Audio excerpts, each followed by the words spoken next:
ভারত পাকিস্তানের সাম্প্রতিক উত্তপ্ত পরিস্থিতির মাঝেও সরাসরি মুখ না খুললেও নিজের কার্যকলাপে পরোক্ষ বার্তা দিলেন শাহরুখ খান। অভিনেতার আসন্ন বিগ বাজেট সিনেমা কিং এর শুটিং শুরু হওয়ার কথা ছিল 16 মে থেকে, তবে দুই দেশের উত্তেজনাকর অবস্থার কথা মাথায় রেখে ছবির শুটিং স্থগিত রাখার সিদ্ধান্ত নিয়েছেন নির্মাতারা। সিনেমার সঙ্গে যুক্ত এক ঘনিষ্ঠ সূত্র ভারতীয় গণমাধ্যমকে জানান, যুদ্ধবিরতি ঘোষণার পরও পরিস্থিতি এখনও অনেক ক্ষেত্রে স্পর্শকাতর। এই সময়ে কাজ শুরু করা উচিত হবে কিনা তা নিয়ে সংশয় রয়েছে। পরিবেশ শান্ত হলে তবেই কাজ শুরু হবে।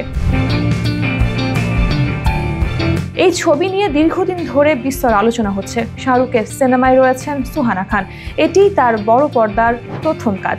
এছাড়াও ছবিতে অভিনয় করেছেন অভিষেক বচ্চন, দীপিকা পাড়ুকোন, অভয় বর্মা, আরশাদ ওয়ারসি।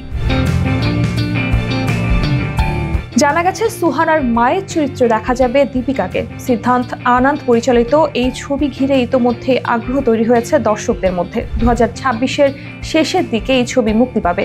শাহরুখকে শেষ দেখা গিয়েছিল 2023-এর ছবি ডাঙ্কিতে। তার আগে সেই বছরই জওয়ান ও পাঠান ছবিতে অভিনয় করেছিলেন তিনি।